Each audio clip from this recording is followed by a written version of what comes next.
You mentioned anxiety before.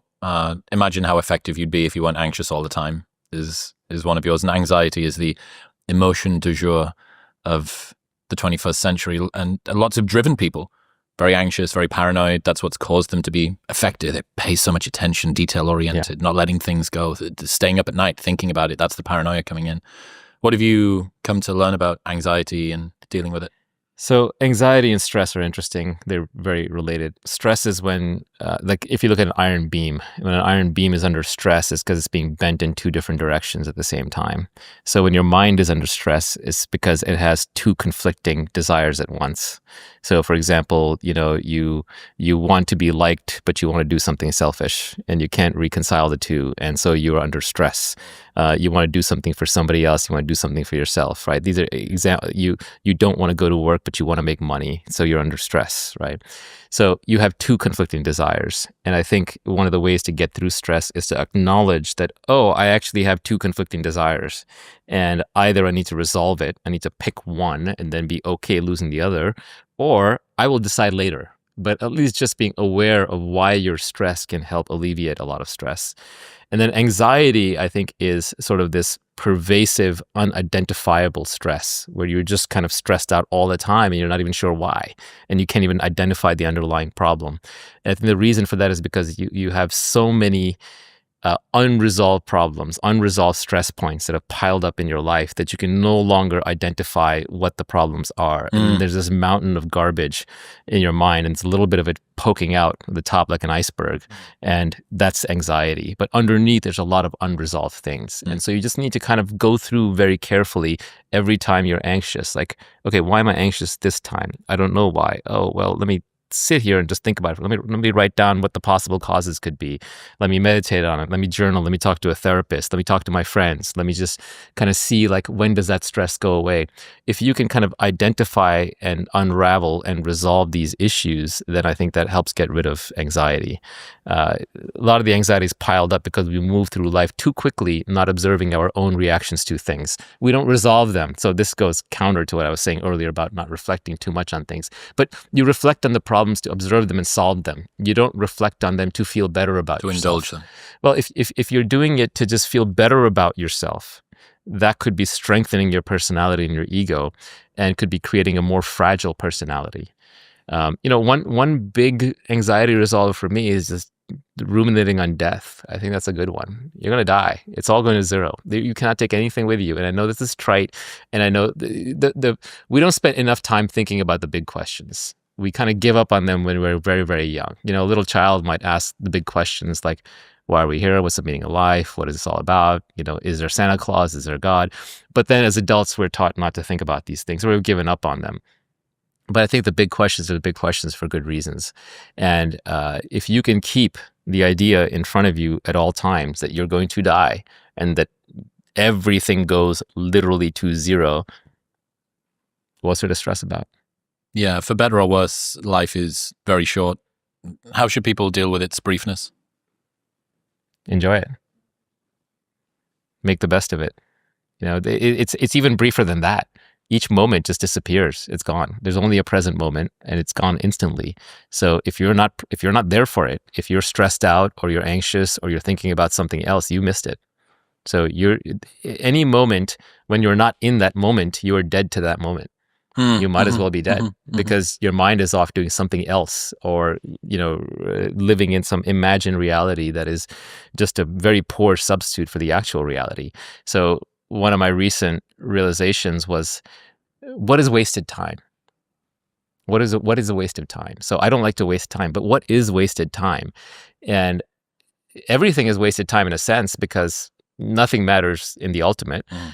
But in each moment, the thing matters. In each moment, it's the only thing that matters, actually. What's happening in front of you literally has all the meaning in the world. And so what matters is just being present for the thing. So if you're doing something that you want to do and you're fully there for it, then it's not wasted time.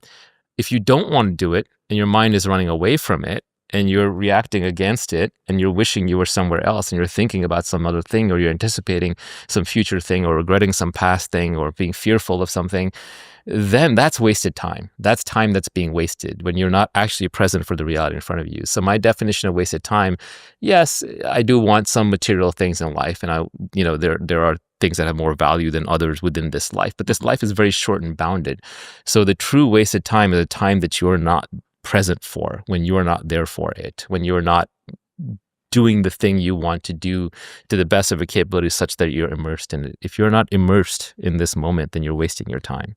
People get worried about dying and no longer being here, but they don't realize that so much of their life is spent not being here in any case. That's right.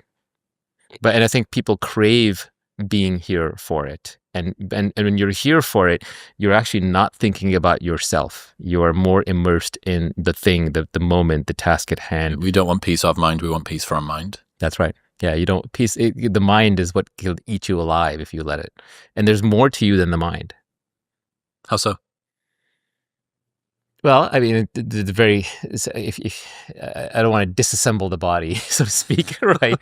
Because please go on. Yeah, at the end of the day, like everything arises within your consciousness, right? You've got nowhere else to experience it. Sorry, you've got nowhere else to. You got nowhere else to experience it, and that consciousness is relatively static in a sense that it's been exactly the same from the moment you were born to the moment you die, and everything that you experience from your body, from your mind, to the world, to everything is within that consciousness, and that thing, that base layer of being, and this is what the Buddhists will tell you, is the real thing. Everything that comes and goes in the middle, including your mind, including your body, is unreal.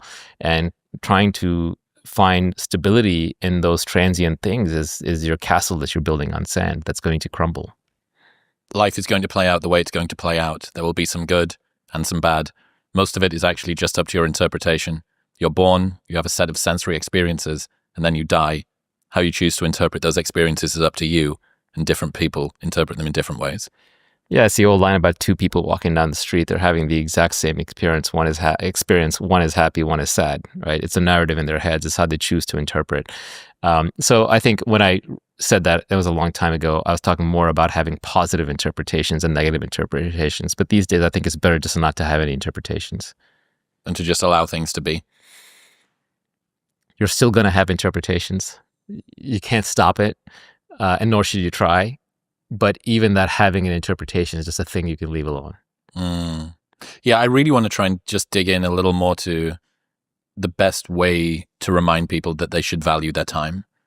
Just how brief it is, that the time that you spend ruminating, being distracted, fears of the past, regrets.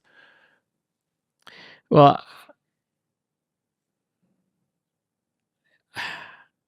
I don't want to tell anybody how to live their life. I would just say that to the extent that you want to improve your quality of life, the easiest and best way to do that is to observe your own mind and your own thoughts, and be a little, not necessarily critical, but be observant of yourself more objectively.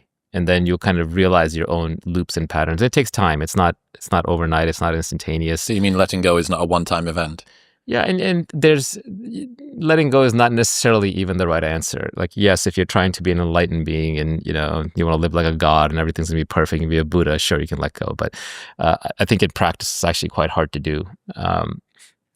I think I would say that it's you're going to find a lot of fulfillment out of life by just doing what you want to do and genuinely exploring what it is that you want, rather than doing what other people expect you to do or society expects you to do, or what you might just think it should be done by default.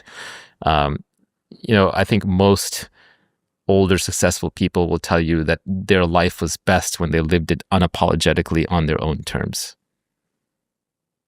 Be selfish. Holistic selfishness. There we go. Yeah, exactly. We can clip that little. I'm telling you, about that's being selfish. Yeah. And That's then it. Just can keep say running this it is a back. bad guy. Great. I had this insight, or a question, I guess. How much do you think that we should trust the voice in our heads? Because half of wisdom suggests to rely on your sort of bottom-up intuition, and then half of it has to be sort of top-down, rational as possible. How do you navigate the tension between head and gut in this way? I think the gut is what decides. The head is kind of what rationalizes it afterwards. The gut is the ultimate decision maker. If it doesn't, and what is the gut? The gut is refined judgment. It's taste. An aggregator. Aggregated. And it could be aggregated through evolution. and it's in your genes and your DNA, or it could be aggregated through your experiences and what you've thought through. The mind is good at solving new problems and new problems in the external world that have defined edges, beginnings and ends and objectives. What the mind is actually really bad at is making hard decisions. So when you have a hard decision to make, I find it's better to, yes, you ruminate on it, you think through all the pros and cons, but then you sleep on it. You wait a couple of days. You wait until the gut answer appears with conviction and it feels right. And when you're younger, it takes longer because you just don't have as much experience. And when you're older, it can happen much faster, which is why, And you have less time to... Yeah, and old people are more set in their ways as a consequence, right? They know what they want. They know what they don't want. So it takes time to develop your gut instinct and judgment. But once you've developed them, don't trust anything else because you can't go against your gut. It'll bite you in the end. Usually in relationships that failed, you can look back and say, oh, actually, I knew it was going to fail because of this reason, but I kind of went ahead anyway because I wanted it to be this way, right? I wanted this person to be a different way than they are. Or I wanted to get a different thing out of it than I thought I was going to, than I knew I was going to get, but I just wanted it. So sometimes desire will override your judgment and then trap wishful you. Thinking. Yeah, wishful thinking. It traps you into a pathway that chews up time.